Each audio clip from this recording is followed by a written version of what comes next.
Masa Jokowi kini seakan bergeser ke nuansa politik. Apalagi usai Jokowi blak-blakan menyebut ada tokoh besar di balik isu ijazah. Merespons adanya tokoh besar, politisi Partai Demokrat Yan Harahap mempertanyakan maksud Presiden ke-7 RI Joko Widodo. Sekretaris Badan Riset dan Inovasi Strategis DPP Partai Demokrat ini meminta Jokowi agar fokus pada masalah tanpa harus menyenggol pihak lain. Beliau memang nyata-nyata melakukan tuduhan bahwa ada orang besar di balik kisruh ijazah palsunya. Jadi kita melihat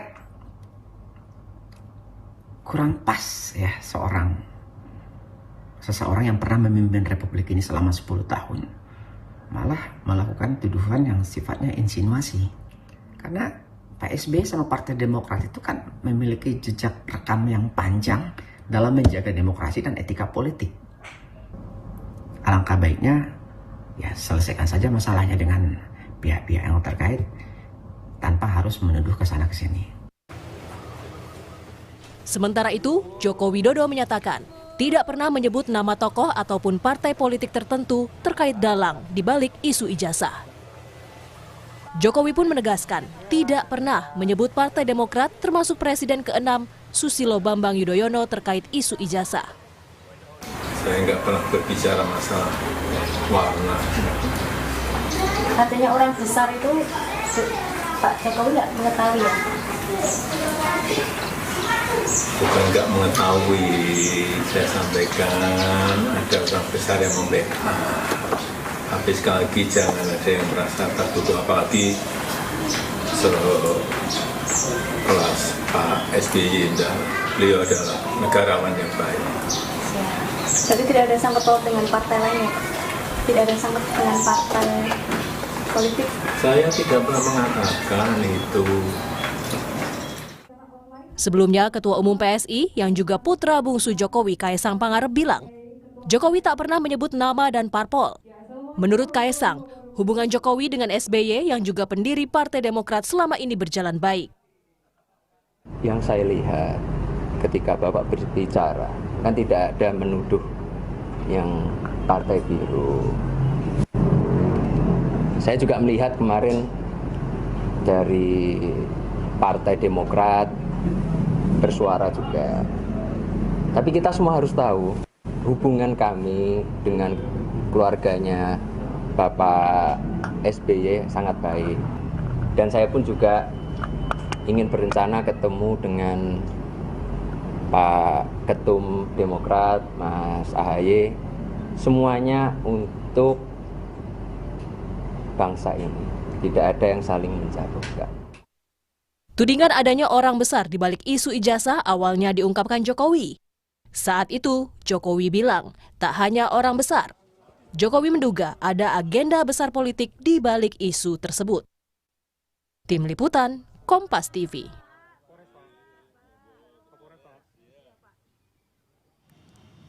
Polemik ijazah Jokowi kini seakan bergeser ke nuansa politik usai dugaan ada orang besar, termasuk agenda besar politik di balik isu ijazah. Kita ulas bersama Wakil Ketua Umum Projo Freddy Damanik dan Direktur Eksekutif Parameter Politik Indonesia Adi Praitno serta anggota Majelis Tinggi Partai Demokrat Syarif Hasan. Selamat malam Pak Syarif, selamat malam Bang Freddy juga Mas Adi. Malam, sehat semuanya. Selamat malam, sehat-sehat tentunya. Sehat dan juga ramai sepertinya ya beberapa waktu terakhir ini. Saya ke Pak Syarif dulu deh. Jadi kalau dari Demokrat tegaskan tidak ada kaitannya Demokrat. Bagaimana tanggapan juga Demokrat dengan pernyataannya Pak Jokowi yang tegas juga bilang bahwa bukan Pak SBY kok? Ya tentunya kami merasa lega kalau Pak Jokowi sudah menyatakan itu tidak ada kaitannya dengan Pak SBY dan Partai Demokrat. Nah, sebenarnya di sisi lain kami juga sebenarnya menyayangkan bahwa polemik ini muncul dan menimbulkan spekulasi dan persepsi di masyarakat. Ya. Nah, seyogianya sebagai seorang negarawan, apalagi sebagai seorang mantan presiden, tentunya dalam setiap statement itu harus terukur dan tentunya satu kepentingannya adalah demi kepentingan stabilitas politik. Bagaimanapun juga seperti yang sudah yang pernah dilakukan oleh Pak SBY dalam setiap statement yang dilakukan itu selalu terukur sehingga menimbulkan suatu tanggapan positif bahwa setiap statement beliau itu selalu terukur dan demi kepentingan stabilitas politik dan bangsa kita. Seyogianya demikian. Nah, kalaupun ini terjadi, sudah pernah terjadi, seyogianya juga jangan sebaiknya pada hari berikutnya tentunya harus ada klarifikasi pada saat kader-kader kami dari Partai Demokrat merespon apa yang disampaikan oleh Pak Jokowi tersebut, kemudian diamplifier oleh kader-kader mereka yang memang narasinya itu mengarah kepada Partai Demokrat. Nah, ini yang menimbulkan suatu kegoncangan politik. Hubungan yang tadinya bagus, hubungan kami Pak SBY dengan Pak Presiden Jokowi itu kan sebenarnya bagus, ya. Sekalipun ada dinamika, tetap dengan adanya statement itu menimbulkan persepsi dari diantara kader-kader kami, dan tentu itu kami kader kami memberikan tanggapan yang betul-betul sangat positif bahwa kami tuduhan itu adalah fitnah, ya kan? Kalau toh terjadi demikian, tetapi lagi-lagi kami bersyukur bahwa sudah dirilis oleh Pak Jokowi bahwa bukan Pak SBY dan Demokrat, ya. Saya harapkan ke statement-statement berikutnya itu tidak terjadi lagi. Nah, meskipun tidak menyebut dari awal sosok Pak SBY ataupun Demokrat, Bung Freddy, tapi kan tadi kata Pak Syarif juga ini sudah dikomentari dulu banyak orang, baru ada klarifikasi. Telat nggak klarifikasi Pak Jokowi? Ya memang sejak awal Pak Jokowi nggak ada ngomong, tadi udah ditegasin, nggak ada menyebut warna, nggak ada menyebut merek, partai, orang tertentu. Ya memang ini menjadi rame ketika ini diamplify. Tetapi seharusnya seperti kata Pak Syarif tadi, ya alhamdulillah sudah diklarifikasi ya oleh Pak Jokowi. Masalah telat atau tidaknya, ya saya rasa memang mungkin juga Pak Jokowi tidak selalu mengikuti day by day. Jadi ketika dia ditanya, itu kan konteksnya ditanya wartawan, beliau klarifikasi. Jadi memang sebetulnya kan begini ya, Pak Jokowi kan politisi juga. Saya sering katakan bahwa memang kasus ini hukumnya ada hukum. Ini politik. Dari awal Pak Jokowi mengatakan memang ini politik. Makanya muncul ada statement orang besar di balik ini. Yes, memang itu konteksnya konteks politik memang. Jadi bukan semata-mata kasus hukum ini, memang konteks politik karena Pak Jokowi selama ini merasa diserang, ya kemudian didegradasi, ya terus-menerus serang-serangan tersebut. Ini kan sama aja, misalnya dari pihak lawan atau pihak siapapun mengatakan ada oligarki di balik itu, kan statement-statement seperti itu oleh politisi kan biasa aja sebetulnya, nggak ada yang. Partai-partai juga sering melakukan begitu. Wah, kami diserang, kami itu biasa. Statement seperti kalau ini dianggap oleh Bung Freddy ini adalah statement biasa, yang jadi masalah apa kalau Mas Adi lihat? Soalnya kayaknya Demokrat walaupun sudah lega, tapi masih menyimpan kecewa. Kenapa harus ada statement seperti ini? Ya tentu karena persoalan ijazah itu bukan lagi soal asli atau tidak asli, tapi kemudian pergeseran percakapannya itu ada sesuatu yang mencoba untuk mendowngrade Jokowi dengan isu ijazah. Jadi orang tidak lagi bicara ijazah dalam konteks benar ataupun tidak, tapi sekarang orang sedang berpikir kira-kira siapa yang punya hidden agenda besar yang sebenarnya menjadikan ijazah sebagai sebuah komoditas politik. Itulah yang kemudian menjadi percakapan hari ini. Nah, tinggal nanti pihak-pihak yang selama ini terus ingin menjadikan ijazah ini soal asli ataupun palsu, itu bisa rebound nggak isunya? Karena per hari ini yang diperbincangkan oleh publik, ini siapa sebenarnya orangnya? Orang besarnya itu siapa? Siapa yang sebenarnya orang besarnya, nyebut warna dan seterusnya. Kan itulah yang kemudian menjadi konsumsi publik per hari ini yang tidak berkesudahan. Nah, saya menangkap ini semacam ada propaganda politik memang. Satu sisi ada terus narasi-narasi yang mengatakan ijazah ya ijazah, ini soal asli dan tidak asli. Tapi pada saat yang bersamaan muncul coupling baru bahwa ijazah ini tidak murni soal ijazah. Tapi ada persoalan yang jauh lebih besar. Propagandanya oleh siapa? Ya adalah orang-orang yang dituduh itu, orang besar, punya agenda politik, jangka panjang dan seterusnya. Ini adalah ruang-ruang yang disebut dengan propaganda, karena yang dituju orangnya tidak jelas, tapi yang muncul dalam konstruk pikiran orang, ini ada yang memainkan ini barang. Oleh karena itu saya selalu ngomong ini soal politik tingkat tinggi sebenarnya Friska. Artinya apa? Antar aktor yang terkait dengan ijazah, baik yang pro, baik yang kontra, ataupun yang dalam tanda kutip merasa disudutkan, pasti sudah tahu sebenarnya siapa yang memainkan ini semua. Isunya panjang ini loh. Ini isunya lebih panjang dari masa kampanye Pilpres dan Pileg yang cuma 75 hari. Ini udah hampir setahun loh. Seakan-akan dunia berhenti dan selesai. Dan selalu ada episode baru setiap Dan selalu ada, ini macam melodrama yang selalu panjang. Ijazah sudah lewat isunya, sekarang menjadi aktor dan orang besar. Entah besok-besok nggak tahu saya. Kemana lagi akan membawa?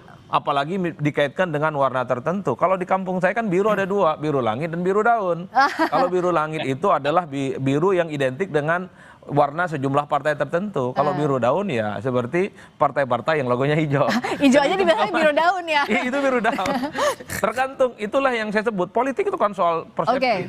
Bagaimana mengkonstruk soal keyakinan-keyakinan publik. Oleh karena itu saya menduga di masa-masa yang akan datang terkait dengan proses-proses hukum dan peradilan yang terus berjalan, perang-perang opini publik semacam ini pasti tidak akan berkesudahan. Sebelum kita bahas ke sana, apakah dengan adanya isu ini orang besar di baliknya, meskipun sudah diklarifikasi oleh Pak Jokowi bukan Pak SBY, tapi membuat renggang hubungan antara Pak Jokowi dan Pak SBY serta Demokrat, Pak Syarif? Tapi jawabnya nanti usai jeda di Sapa Indonesia Malam.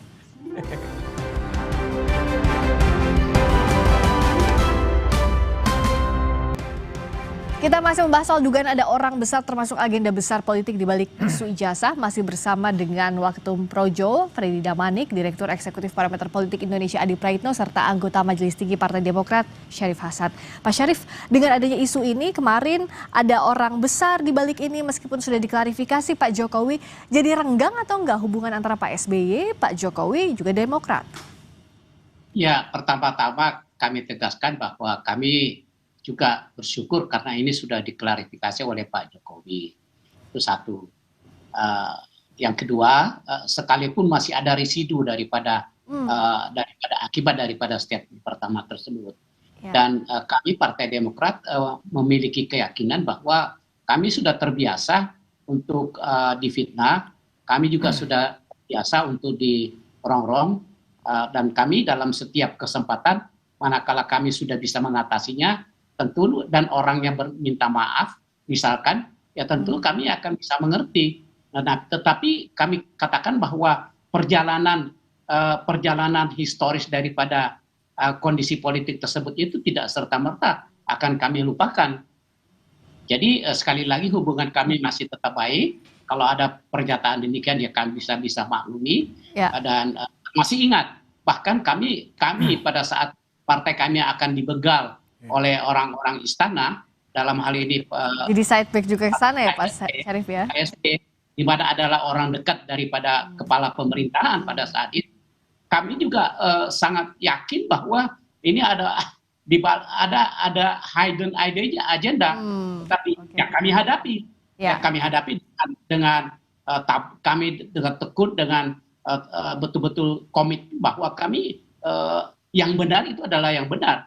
Dan ternyata alhamdulillah kami bisa melewati semua itu. Nah sekali lagi hubungan kami masih tetap kami pelihara dengan baik dengan Pak Jokowi. Tetapi lagi-lagi semua perjalanan politik ini sampai dengan hari ini pun juga tidak akan begitu saja untuk kami lupakan. Karena ini akan bagaimanapun juga sebagai seorang negarawan, statementnya itu tidak akan terhapus begitu saja. Ini akan menjadi catatan sejarah bahwa inilah situasi yang muncul saat ini, dan itu tentu terus terang saja di sisi lain awalnya juga akan merugikan Partai Demokrat Karena kami kok tiba-tiba difitnah, kami kok tiba-tiba dinyatakan ikut campur di dalam ikut sebagai dalang dalam soal jasa palsu. Dan ini persepsi. Nah, politik itu kan juga persepsi. Dan masyarakat sekalipun sudah dijelaskan oleh Pak Jokowi, tetapi saya yakin masyarakat Indonesia masih dispute, ada yang masih belum mengerti. Nah, di sisi lain tentu ada yang mengerti. Jadi sekali lagi kegaduhan politik ini akibat daripada statement yang tidak terukur dan sangat kami sayangkan tentunya. Tapi ya udah kami bisa berterima kasih karena sudah diklarifikasi, dan tentunya ke depan saya harapkan statement-statement yang sifatnya membuat gaduh masyarakat ini tidak berulang begitu ya Pak ya? Tidak akan terulang lagi. Dan sebaiknya semua statement itu seharusnya terukur dan bisa lebih kondusif demi untuk kepentingan Pak Syarif. Nah, tadi soal yang Pak Syarif sampaikan masih terasa memang residunya ya, forgiven but not forgotten dari statementnya Pak Syarif. Gimana Bung Freddy untuk menetralisasi ini, dan apa yang bisa disampaikan oleh pihaknya Pak Jokowi? Projo kan juga ada di barisannya Pak Jokowi agar hubungannya tidak terganggu ini. Ya, saya rasa ya hubungan Pak Jokowi dengan Pak SBY saat ini baik-baik saja. Tadi Pak Syarif sudah mengkonfirmasi. Demikian juga kemarin Pak SBY kan baru sedang sakit, Mas Gibran Wapres ya berkunjung juga. Kemudian yang respon lebih cepat dari Ketum PSI selaku anak Pak Jokowi juga langsung ya kan klarifikasi bahwa tidak ada di situ keterlibatan SBY, ya langsung beliau klarifikasi. Tapi kalau bicara politik seperti kata Pak Syarif tadi, memang bukan hal yang apa namanya, hal yang tabu kalau hari ini kita di koalisi yang sama, berteman, kemudian di periode-periode berikutnya, seperti persis kata Pak Syarif tadi, periode-periode berikutnya kita di posisi yang berbeda. Jadi itu hal biasa saja sebetulnya di dalam politik. Tetapi kan hari ini memang Pak Jokowi dengan Pak SBY berada dalam koalisi yang sama dengan Pak Presiden Prabowo. Tentunya memang penting menjaga harmonis ya agar pemerintahan ini bisa berjalan dengan baik. Biar nggak ada prasangka di antara para pihak. Kenapa nggak sebut merek aja, Bang Freddy? Siapa orang besarnya? Biar nggak ada siapa tebak-tebakan, salah tebak. Gini loh, tadi udah saya sampaikan, Pak Jokowi statement dari awal bahwa ini ada agenda politik. Beliau diserang terus, maka dia kan dia merosot terus merosot. Ada lagi survei LSI, tetapi nah ini dalam rangka juga katakanlah konteks menyerang orang-orang yang terus menyerang dia tersebut, perlu meyakinkan publik juga bahwa ini bukan masalah ijazah saja, bukan masalah benar salah saja, tapi memang ini dimainkan. Maka dia lempar begitu orang besar, tetapi tidak menuduh seseorang. Nah, tapi kan orang besar tuh orang, ada sosok begitu ya, itu yang... Iya, yang di belakang ini, kan Pak Jokowi udah jelaskan, yang di belakang ini yang memainkan isu ini terus, berbagai macam isu ada orang besar. Bisa memang kalau agenda politik, kepentingan 2009 bisa, apa saja bisa. Tetapi sekali lagi ya Pak Jokowi tidak menyebut merek, ya mohon maaf, jadi memang ya mungkin karena di aplikasi ini yang membuat menjadi katakan rame, menjadi ricuh ya. Tetapi saya sendiri sudah beberapa kali juga bicara isu ini, tidak pernah menyebut merek, tidak pernah menyebut warna, tetapi saya yakin memang ada orang besar, ada agenda besar politik di sini. Tetapi tidak ada merek. Nggak ada merek. Termasuk di sini Demokrat, Pak SBY, biru tidak ada di sini. Gitu meskipun bukan Bung Freddy yang bilang, kawannya Bung Freddy yang bilang ada warna biru itu. Nah, saya ke Mas Adi. Saya ingin komentar dua hal. Kalau saya mendengarkan statementnya dari Bang Syarif, ini kan kalimat yang bersayap. Satu sisi hubungan antar pihak ini baik-baik saja, tapi tidak akan pernah melupakan ini semua.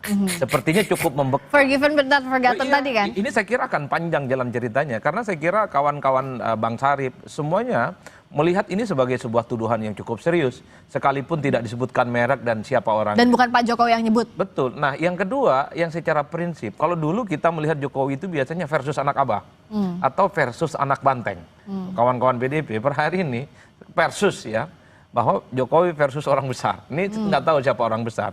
Kalau kita belajar tentang hermeneutik dalam politik, tafsir dalam politik, orang besar itu mengacu kepada orang yang memang orangnya besar. Kenapa bisa? Secara physically. Kok bisa? Ya kan namanya orang besar secara physically. Yang kedua, yang disebut dengan orang besar itu adalah mereka yang punya power. Sekalipun orangnya tidak besar, tapi powernya luar biasa. Tapi bisa saja yang ketiga, yang disebut orang besar itu adalah partai politik besar. Dan dia bisa mengorkestrasi apapun kepentingan-kepentingan politik yang itu bisa muncul setiap apapun yang ada di Indonesia. Jadi orang besar itu dalam politik tidak bisa ditafsirkan sebagai literlek orangnya.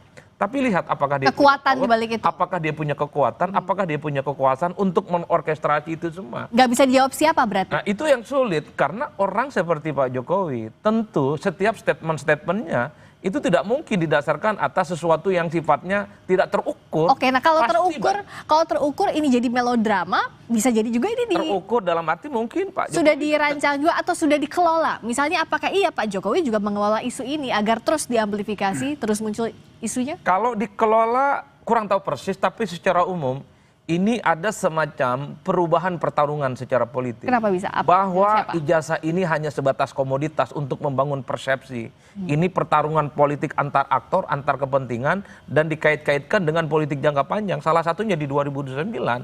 Wajar kalau kemudian orang hari ini mengatakan pemilu 2029 tinggal 4 tahun lagi. Tapi yakinlah bahwa semua orang yang punya kepentingan menuju di 2029 pertarungannya dimulai saat ini. Termasuk soal ijazah, termasuk soal pemakzulan, termasuk soal gugat-menggugat terkait dengan SMK. Itulah yang sepertinya ingin disampaikan oleh Bang Freddy dan kawan-kawan. Jadi ijazah ini komoditas loh. Nah, dan itulah yang kemudian ingin disampaikan. Persoalannya apakah publik yakin dengan ini semua, apakah ini ada orang besar ataupun tidak, itu belakangan. Yang penting muncul dulu ini. Oke, yang untung ruginya siapa dari isu ini? Gimana? Yang siapa yang untung, siapa yang rugi dari isu ini? Nggak ada yang untung lah, rakyat nggak ngerti ya soal kayak gini. Kalau mau jujur ini konsumsi elit, kelas menengah ke atas. Di bawah itu orang taunya ekonomi. Jadi ini adalah hanya konsumsi elit untuk komoditas politik semata. Yang saya sebut ini semacam apa yang disebut oleh Pramudia Anantatur. Semacam badai dalam secangkir kopi. Jadi orang ini cuma kelompok-kelompok. Kalau kita mau lihat medsos ini di Eko, sebagian di IG dan TikTok. Selebihnya nggak ada. Pengkonsumsi medsos semacam ini, kelas menengah pendidikannya rata-rata S1, kemudian mereka yang punya rata-rata pekerjaan tetap, tapi kelas menengah ke bawah yang struggle dalam hidupnya, yang mereka pikirkan adalah mereka survive, dapat pekerjaan dan seterusnya dan seterusnya. Oke, saya minta singkat-singkat saja ke Pak Syarif juga ke Bang Freddy, ke Pak Syarif, bagaimana agar badai dalam secangkir kopi ini tidak menjadi badai yang lebih besar lagi, Pak Syarif?